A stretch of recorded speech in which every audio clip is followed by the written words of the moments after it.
기도하옵나이다. 아멘. 아멘. 저는 오늘 본문 말씀을 가지고 사마리아인의 감사라는 제목으로 말씀의 은혜를 나누고자 합니다.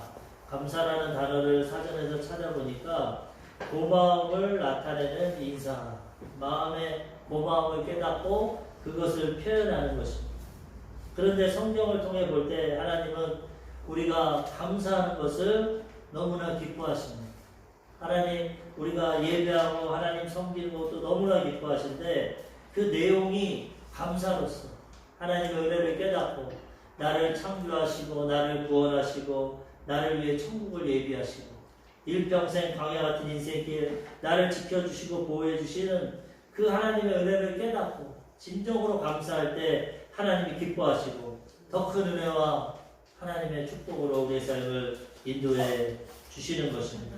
시편 50편 23절을 보니까 감사로 제사를 드리는 자가 나를 영화롭게 하나니 그의 행위를 옳게 하는 자에게 내가 하나님의 구원을 보이리라. 아멘. 소와 황소, 물질적인 제물을 드리는 것도 감사하는 마음을 드리지만은 그것보다 진정한 마음의 감사, 황소와 기름의 제사보다 진정한 감사로 하나님께 드리는 예배를 하나님이 기뻐하시고 하나님이 영화로움을 얻는다는 것입니다.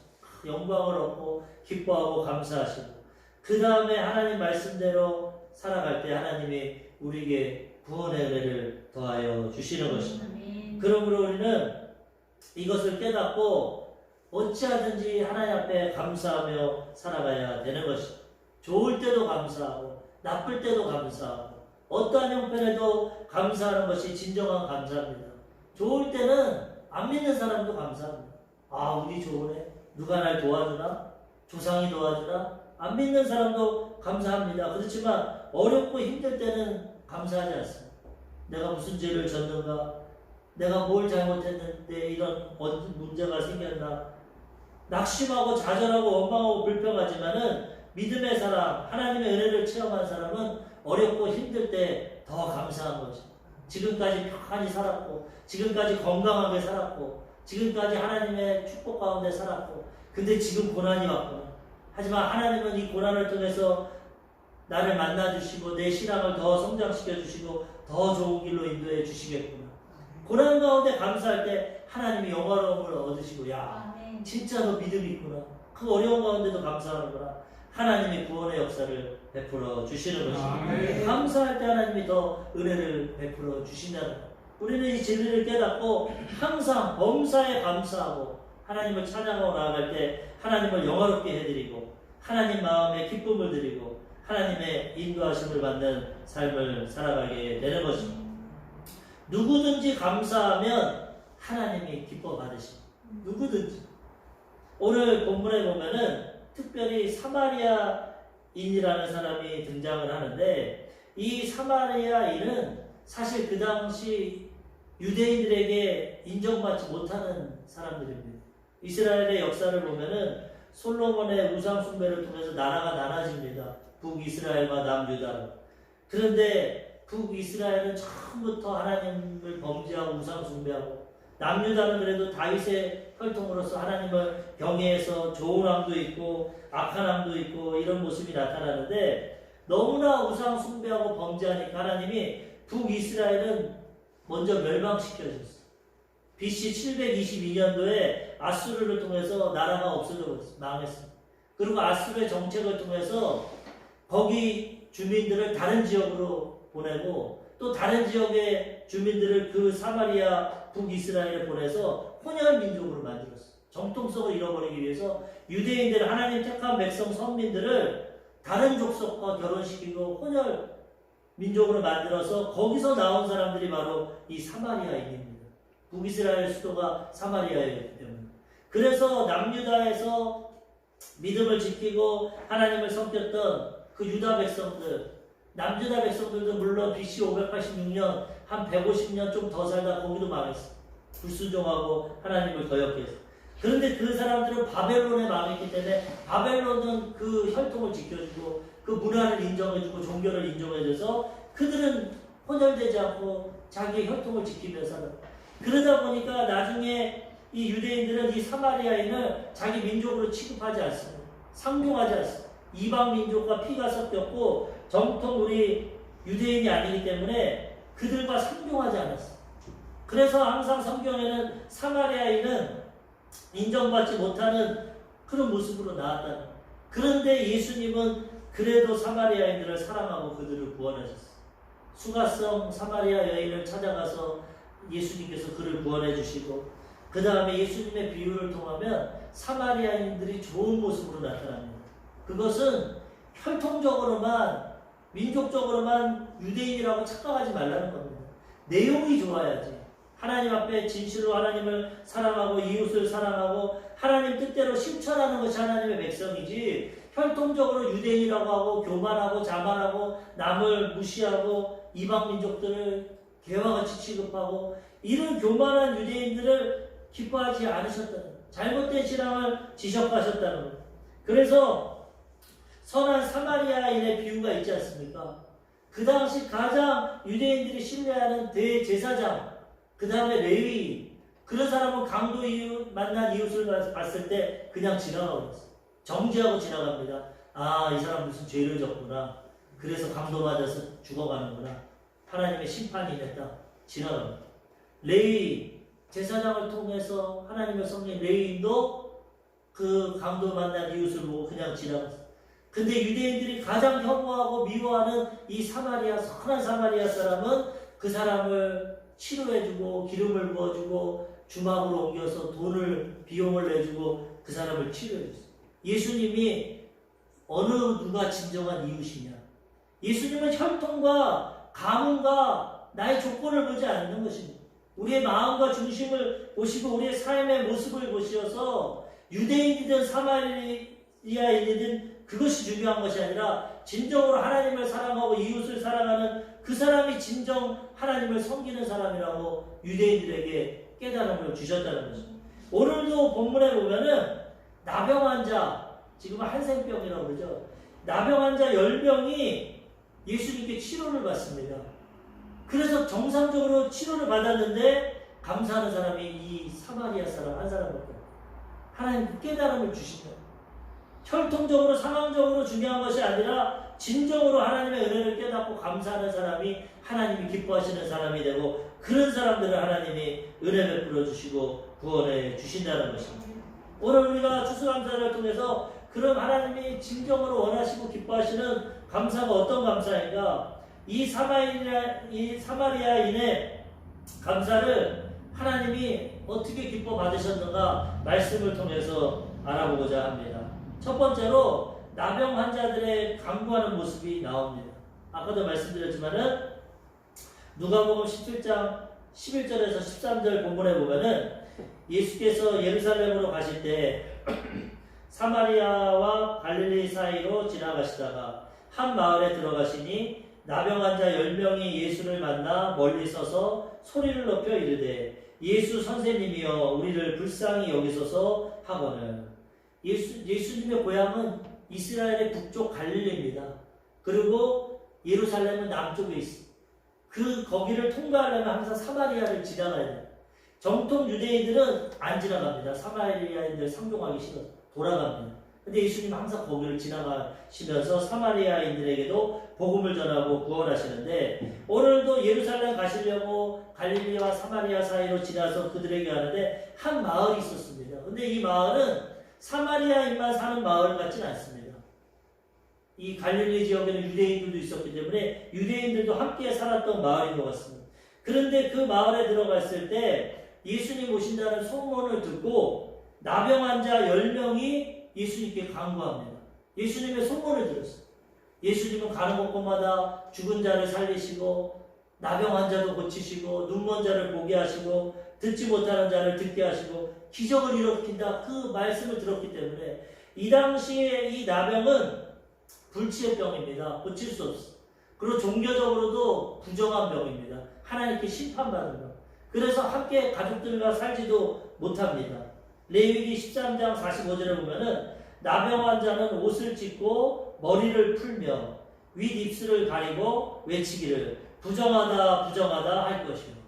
하나님께 심판받은 병이기 때문에 사람들과 함께 살지도 못하고 항상 옷을 찢고 머리를 풀고 입입술을 가리고 또 사람들이 오면은 나는 부정하다 그것을 고백해야 했어.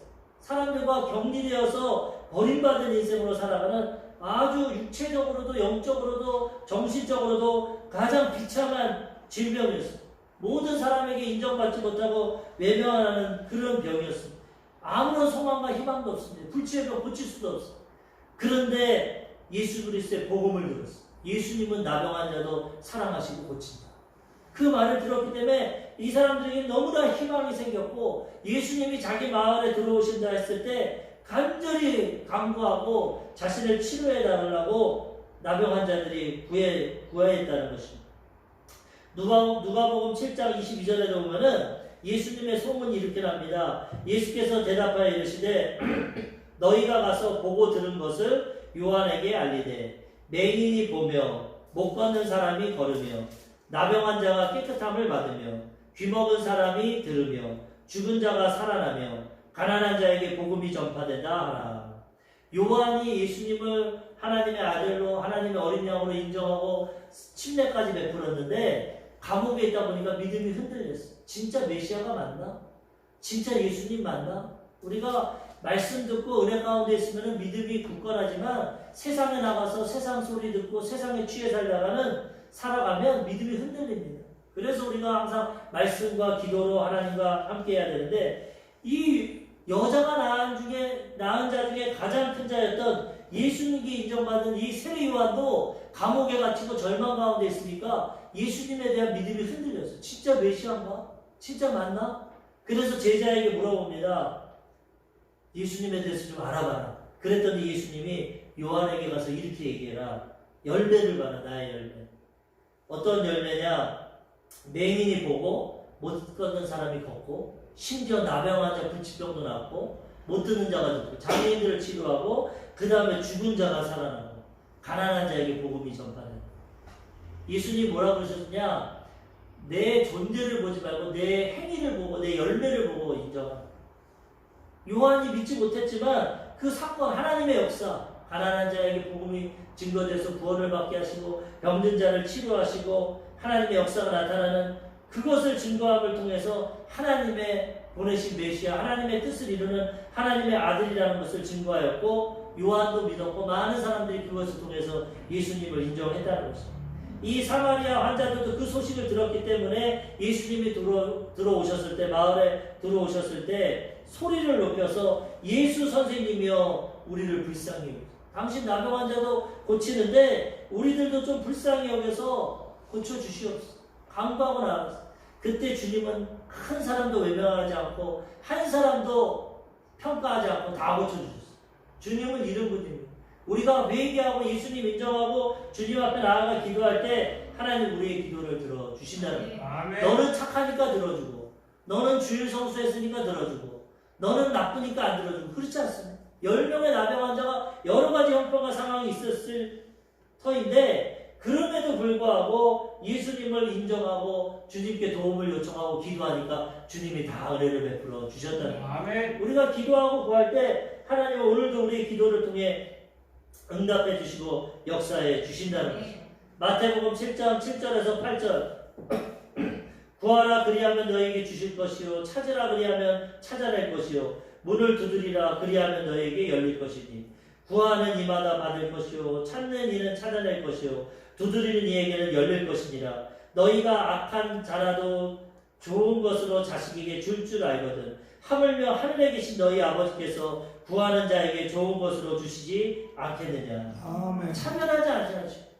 예수님 믿든지 안 믿든지 다 하나님의 형상과 모양대로 지음받은 하나님의 자녀이기 때문에 하나님을 인정하고 구할 때 하나님은 응답해 주시고 우리에게 역사해 주신다는 거예요. 사마리아인이라고 외면하지 않습니다. 사람들은 환경을 보고 외모를 보고 신분을 보고 조건을 볼지 모르지만 아무 조건 없습니다. 하나님의 형상과 모양대로 지음받은 자녀들이 하나님 앞에 나와 구하고 간구하면 불쌍히 여기시고 응답해 주신다는 거예요. 이 나병 환자가 그 외치는 소리 가운데 10명이 다 치료받게 되었다는 거예요. 기도하고 구하고 응답하는 것까지는 참 잘했습니다. 그런데 나중에 보면은 이 치료를 받고 응답을 받았음에도 불구하고 9명은 다 자기 길로 떠나갑니다. 한 사람만 와서 감사. 참 이게 안타까워. 우리가 하나님께 구하고 기도하는 건 잘하는데 이 감사하는 것에 대해서 너무나 때로는 인색할 수 있고 하나님의 은혜를 잊어버릴 때가 있어요. 다 치료받고 구원받았는데도 그 은혜를 깨닫지 못하고 다 세상길로 나아가더라고요. 오늘 주님이 그 말씀을 하십니다. 그러므로 우리는 이 말씀을 통해서 우리도 하나님의 은혜를 깨닫고 잊어버리지 말고 이 사마리아인과 같이 하나님께 진심으로 그 은혜를 깨닫고 감사하며 살아가야 된다는 것입니다. 제가 2주 전에 여수의 애양원이라는 곳을 갔다 왔어요. 이 목사님들 모임 가운데. 여기에 가면은 손양원 목사님, 사랑의 원자탄이라고. 이분은 일평생 나병 환자들과 함께 살면서 사역을 하셨어요. 이 예수님의 마음을 가지고 가장 비천하고 아프고 고통당하는 그 환자들을 위해서 일평생 목회를 하셨고 그 다음에 신사참배를 반대하셔가지고 옥고도 치르셨고 나중에 6.25 전쟁 가운데 공산당에게 순교당하셨어요. 그런데도 이분은 예수님의 사랑을 실천한 분인데 이 애양원에 가서 보니까 이 애양원이 1909년도에 설립이 되었습니다. 미국 선교사 포사이드라는 선교사가 길에 쓰러진 한센병. 그 당시에 한센병을 못 고치니까 다 외면하고 버림받은 사람 미국인 선교사가 예수님 마음을 가지고 불쌍히 여겨서 그를 10명을 모아가지고 병원을 만들고 그를 치료해줬죠. 그래서 처음에는 광주 나병원으로서 시작이 되었고 그런데 참 안타까운 것은 그 장로님이 말씀하시는 걸 보니까 사람들이 이 나병 환자가 옮는 걸로 생각하고 나병 환자가 있는 것을 싫어해가지고 이 병원을 자꾸 옮기기 원하는 것입니다. 자기 지역에 있는 게 싫어. 그래서 어쩔 수 없이 광주에서 여수로 옮기는데 여수의 지역 사람들도 반대를 하니까 이 환자들은 점점 더 늘어나고 치료를 해주고 사랑으로 돌보니까 1927년부터 해가지고 점진적으로 밤에 산을 넘고 그 지역 지금 애양원 곳으로 이전을 했다는 거예요. 낮에 이전을 하면 문둥병자, 그 당시에는 나병, 문둥병자 이런 사람 오면 안 된다고 반대를 하니까 그 여수 섬에다가 몰래 이동을 해가지고 그 사람들 마을을 만들고 병원을 만들고 교회를 만들어가지고 환자들을 사랑하고 치료하고 섬겼다는 거예요. 이 손양원 목사님이 얼마나 예수님의 사랑으로 가득했는지 나병 환자의 고름을 입으로 빨아내는 그런 마음을 가지고 치료를 했고 뭐라고 했냐, 내가 나병에 걸리면 이 사람들의 마음을 더 알 텐데 더 사랑으로 돌볼 텐데 그러한 정말 인간의 사랑을 초월하는 예수님의 마음으로 일평생 그를 섬겼다는 거예요. 그 사랑을 실천하고 하나님을 섬겼는데 그런데도 고난이 옵니다. 우리가 아무리 하나님 잘 섬기고 하나님 경외해도 인생에는 고난과 역경이 있습니다. 우리의 신앙을 성장시키려고도 하나님 고난을 주시고 그 다음에 악한 마귀 사단이 가만두지 않습니다. 목사님의 아들이었던 2명의 아들을 1948년 여순 사건, 여수와 순천의 좌익 세력들이 목사님의 아들 2명을 죽여버렸어요. 하루아침에 아들 둘을 순교시키고 잃어버렸다는 거예요. 그럼에도 불구하고 그 장례식장에 이분은 하나님께 감사합니다. 이게 진정한 감사. 감사할 때만 감사하는 게 아니라 부모는 자식을 잃으면 마음에 묻는다고 하는데 2명의 장남과 둘째 아들을 잃어버렸는데도 그 장례식 가운데 하나님을 원망하지 않고 감사했다. 이 감사 기도가 많이 알려져 있는데 제가 몇 가지만 추려봤습니다. 첫 번째 보면은 뭐라고 감사하냐, 나 같은 죄인의 혈통에서 순교의 자식들이 나오게 하셨으니 하나님께 감사합니다. 셋째 기도 제목 보니까 3남 3녀 중에서 가장 아름다운 2 아들 장자와 차자를 바치게 된 나의 하나님께 축복을 하나님께 감사합니다. 바치게 된 축복을 하나님께 감사합니다.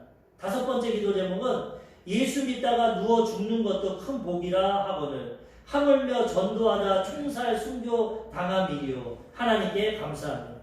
6번째 기도는 미국 유학 가려고 준비하던 내 아들 미국보다 더 좋은 천국에 갔으니 내 마음이 안심되어 하나님께 감사합니다.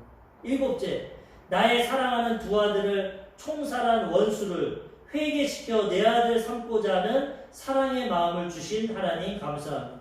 아홉 번째, 이 같은 역경 중에서도 이상 8가지 진리와 하나님 사랑을 찾은 기쁜 마음, 여유 있는 믿음 주신 우리 주 예수 그리스도께 감사합니다.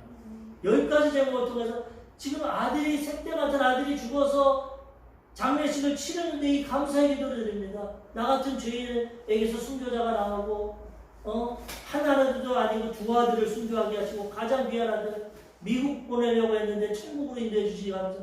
이게 진짜 보통 사람으로 할 수 없는 감사인데 정말 이분은 하나님의 은혜와 사랑을 깨닫고 이렇게 감사를 드렸다는, 얼마나 하나님이 영광을 받고 기뻐하시겠어요. 우리도 고난과 역경 가운데 진정한 믿음을 가지고 하나님께 감사하면 하나님이 그 감사를 받으시고 영화롭게 되시고 우리에게 더 큰 은혜를 베풀어 주신다는 거죠. 두 번째로 이제 사마리아인의 감사, 한 사람의 감사에 대해서 보겠습니다. 10명이 기도해서 다 안다고 치료받았는데 한 사람만 와서 감사합니다. 예수님이 방문하십니다. 이게 어찌된 일이냐? 우리도 그렇지 않습니까? 일반적으로 그 불치의 병, 그 고통 가운데 예수님께 기도해서 치료받았으면 당연히 주님 앞에 나서 주님 감사합니다.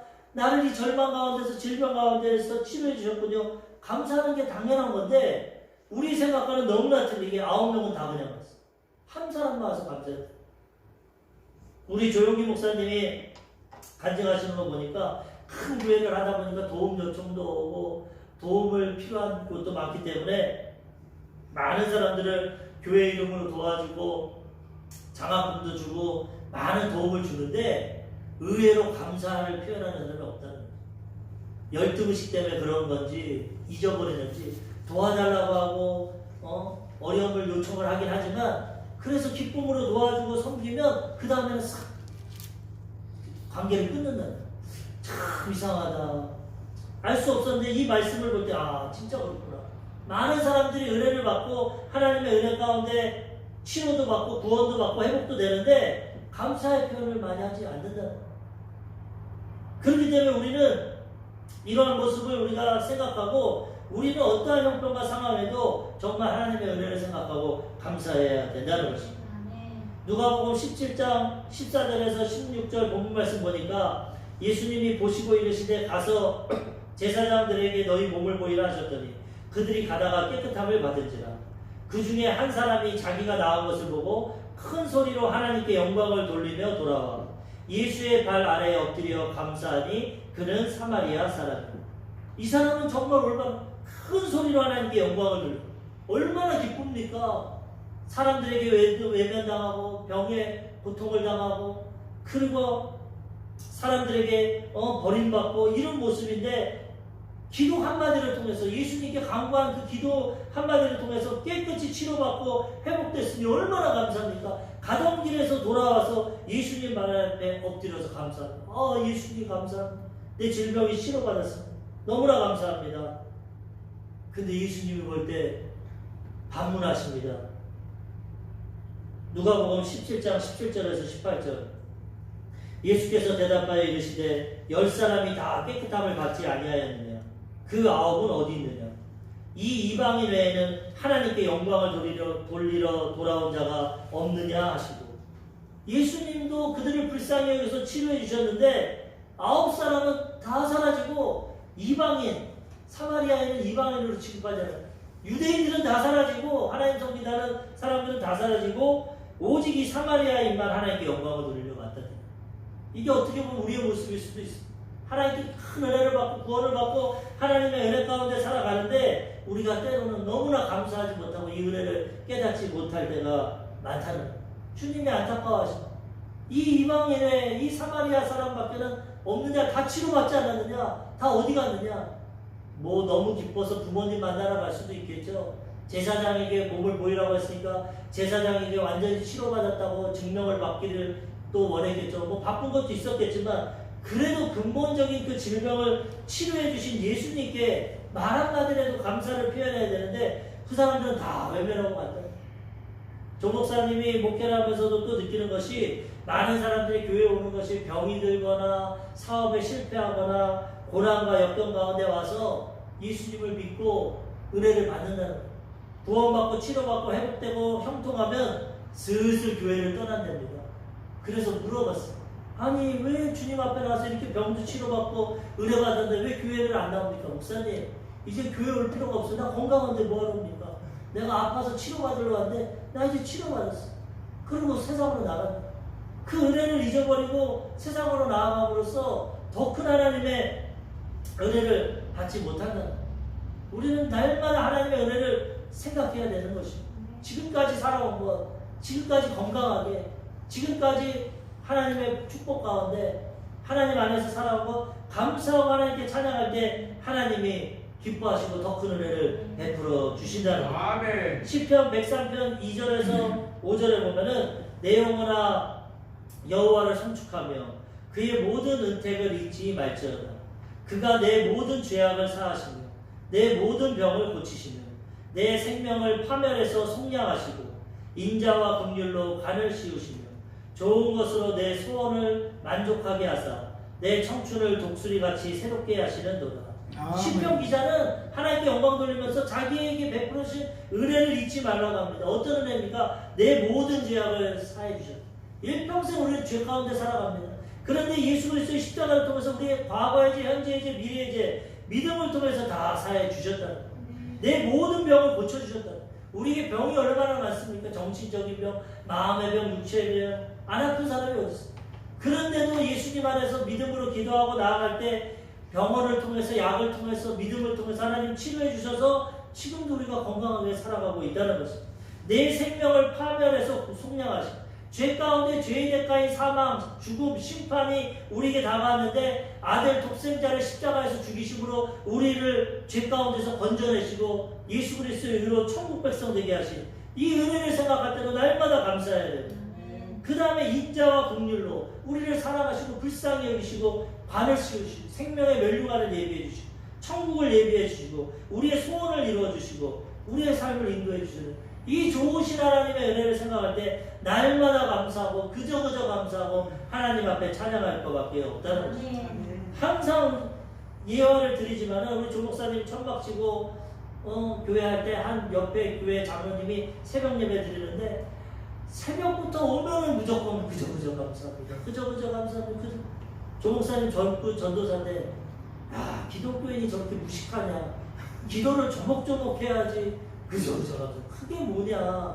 그래가지고 장로님 왜 기도를 그렇게 하십니까? 하나님 뭐가 감사합니다. 이렇게 가면 구체적으로 해야지. 그저 감사. 전사님 내 얘기 들어보세요. 나는 6.25 전쟁 가운데 죽을 고비를 넘겼는데 하나님이 살려주셔서 살아있고 그 다음에 남대문 시장에서 가게를 주셔서 지금 장사하고 잘 먹고 생활하고 있으니까 감사하고 자녀를 주셔서 자녀도 잘 양육하게 내가 하나님의 은혜를 생각할 때 할 말이 없습니다. 그저 감사밖에 없어요. 살아있는 것도 감사하고 생활하는 것도 감사하고 가정을 주신 것도 그저 감사해 진심으로 말하는 거예요. 그때는 이해를 못했다. 그런가 보다 했는데 본인이 60이 넘어가고 인생을 돌아볼 때 나 같은 죄인을 구원해 주시고 폐병에서 치료해 주시고 하나님 앞 주의 종으로 사용해 주시고 일평생 돌아볼 때 자기도 이제 하나님 앞에서 하나님 그저 감사합니다. 그저 그렇게 기도 감사의 기도가 가장 하나님이 기뻐받으시는 기도라고 고백하는 걸 들어봤어요. 우리 모두가 이 하나님의 은혜를 깨닫고 정말 우리는 하나님 앞에 감사하며 살아가야 되는 것입니다. 이 추수감사절의 기원은 영국의 청교도들이 1620년도에 종교 국교의 피파 가운데 종교의 자유를 찾아가지고 이 미국으로 이전하면서 나온 것입니다. 메이플라워를 타고 102명의 이 청교도들이 신앙의 자유를 찾아서 이 신대륙 미국으로 가는데 9주간 동안 항해를 합니다. 2달 넘게. 그래서 항해를 하는데도 위험도 있고 어려움도 있고 겨우 65일 만에 미국 땅에 도착했는데 아무런 연고도 없습니다. 농사를 지었는데도 농사가 실패됐습니다. 겨울의 추위와 영양실조와 풍토병을 통해서 102명 중에 50명이 다 죽었어요. 반이 다 죽었어요. 감사할 게 어디 있습니까? 그래서 이 절망 가운데 있었는데 그런데도 착한 인디언들이 와가지고 옥수수 씨앗을 주고 농사짓게 해가지고 가을에 옥수수를 거뒀어. 믿음과 신앙이 있기 때문에 이 절망 가운데 고통 가운데도 하나님의 은혜를 잊지 않고 인디언들을 초청해가지고 예배드린 게 추수감사절 예배가 된 것입니다. 반 이상이나 죽었고 농사도 실패했고 지금 미래도 어떻게 될지 모르겠고 얼마든지 원망할 수 있습니다. 신앙을 찾아 믿음 가지고 왔는데 왜 우리가 이 절망 가운데 죽어가고 농사도 망치고 먹을 것도 없고 이 추위 가운데 고통당합니까? 원망하고 불평할 수 있지만 진정한 믿음이 있었기 때문에 이들은 없는 것을 바라보지 않고 그래도 하나님 50명이 살아있고 그래도 인디안을 통해서 옥수수 농사를 지었고 앞으로 하나님이 보호해 주실 줄 믿습니다.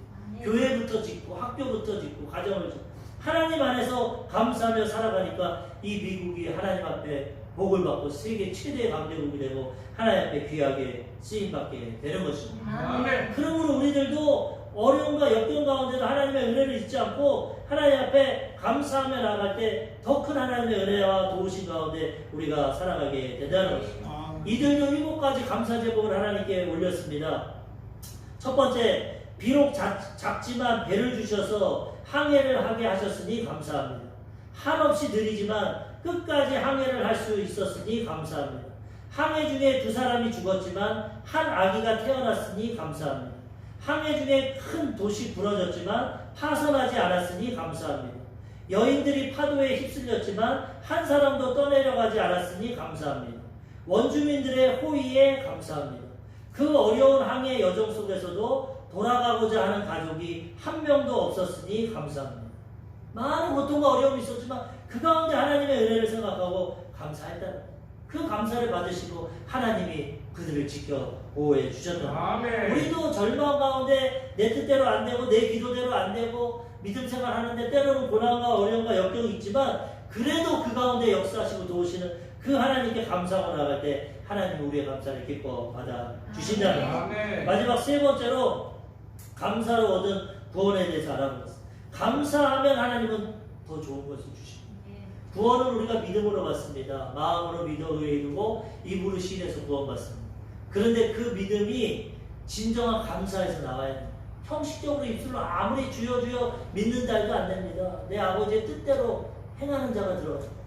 진정한 믿음을 가지고 감사하는 마음으로 나 같은 죄인을 용서해 주시고 나 같은 죄인을 구원해 주시고 하나님 자녀 삼아 주셨구나. 이것을 깨닫고 감사에 고백할 때 그 믿음을 통해 구원받게 된다는 것입니다.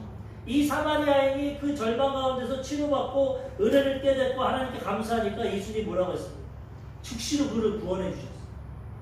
누가복음 17장 19절 그에게 이르시되 일어나 가라 내 믿음이 너를 구원하였느니라 하시더라. 9명은 육신의 질병을 치료받았지만 주님을 떠나갔어. 하나님을 경외하지. 그들은 병은 고침받았지만 영혼은 구원 못 받았어. 세상으로 다 나갔어. 그렇지만 감사를 깨달은 이 사마리아인은 예수님께 감사할 때 뭐라고 합니까? 네 믿음이 너를 구원하였다. 영혼도 구원받는 축복을 받는. 사람이 온천을 얻고도 목숨을 잃어버리면 아무것도 아닌데 가장 귀한 영생의 축복을 받았다는. 감사할 때 하나님이 이와 같은 더 큰 은혜와 축복을 우리에게 허락해 주신다는 거예요. 그래서 우리는 절망 가운데 어렵고 힘들수록 더 감사함을 통해서 하나님의 도우심을 받아야 되는 거죠. 원망하고 불평하면 있는 것도 없어집니다. 그렇지만 절대적으로 하나님을 믿고 감사할 때 하나님이 감사의 제목을 더 허락해 주시고 더 큰 감사의 복을 주셔서 우리는 하나님의 은혜 가운데 살아가게 된다는 것입니다. 영국의 침례교 목사님이셨던 찰스 스펄전 목사님의 아주 위대한 감사 10계명 그 기도가 있습니다. 이분도 10가지로 감사를 하는데 보니까 첫 번째, 생각이 곧 감사다. 생각과 감사는 어원이 같다. 영어로 보면 생각이 think고 감사가 thank인데 그 어원이 같다는 거예요. 깊은 생각이 감사를 불러일으킵니다. 우리가 생각을 통해서 하나님의 은혜를 깨달을 때 감사할 수 있다는 거예요. 두 번째, 작은 것부터 감사하다. 바다도 작은 물방울에서부터 시작되었다. 아주 사소하고 작아 보이는 것에 먼저 감사하라. 그러면 큰 감사거리를 만나게 된다. 세 번째, 자신에게 감사하라. 성 어거스틴은 이런 말을 남겼다. 인간은 높은 산과 태양과 별들을 보고 감탄하면서 정작 자신에 대해서는 감탄하지 않는다. 자신에게 감사하는 것은 매우 중요하다. 하나님이 나를 창조하신 것을 보고 감사하라는 겁니다. 네 번째, 일상을 감사하라. 숨을 쉬거나 맑은 하늘을 보는 것처럼 관심을 가지지 않으면 절대 할 수 없는 감사가 어려운 감사다. 숨을 쉬거나 맑은 하늘을 보는 것 일상적이지만 그걸 깨닫게 되면 감사하게 된다는 것입니다. 문제를 감사하라. 문제는 항상 해결책도 있게 마련이다. 여섯 번째, 더불어 감사하라. 장작도 함께 쌓여있을 때 더 잘 타는 법이다. 가족끼리 감사를 나누면 30배, 60배, 100배의 결실로 돌아온다. 일곱 번째, 그럼에도 불구하고 감사하라. 결과를 보고 감사하지 말라. 문제 앞에서 드리는 감사가 아름답다. 여덟 번째, 잠들기 전 시간에 감사하라. 대부분의 사람이 짜증과 걱정을 안고 잠자리에 든다. 잠들기 전에 감사는 영혼의 청소가 된다. 감사의 능력을 믿고 감사하라. 감사에는 메아리 효과가 있다. 감사하면 감사한 대로 이루어진다. 모든 것에 감사하라. 당신의 삶에서 은혜와 감사가 아닌 것은 단 한 가지도 없다. 모든 것이 하나님의. 그러면서 고백한 게 뭡니까? 별빛에 감사하는 자에게는 달빛을 주시고, 달빛에 감사하는 자에게는 햇빛을 주시고, 햇빛을 감사하는 자에게 영원히 지지 않는 주님의 은혜의 빛을 주신다. 아멘. 감사할수록 더 큰 감사의 은혜를 하나님이 허락해 주신다는 올 한 해 우리가 돌아보면서 하나님의 은혜를 생각해야 되는 것입니다. 하나님 은혜 가운데 여기까지 왔고 건강하고 행복하고 하나님 오늘도 예배드리게 해주시니 감사합니다. 감사할 때 하나님 영광 받으시고 더 큰 감사의 은혜의 길로 우리의 삶을 인도해 주시는 것입니다. 감사의 감사하심으로 하나님을 영화롭게 해드리고 하나님의 구원의 은총 가운데 살아가시는 하나님의 귀한 백성들 되시기를 주님의 이름으로 축원합니다.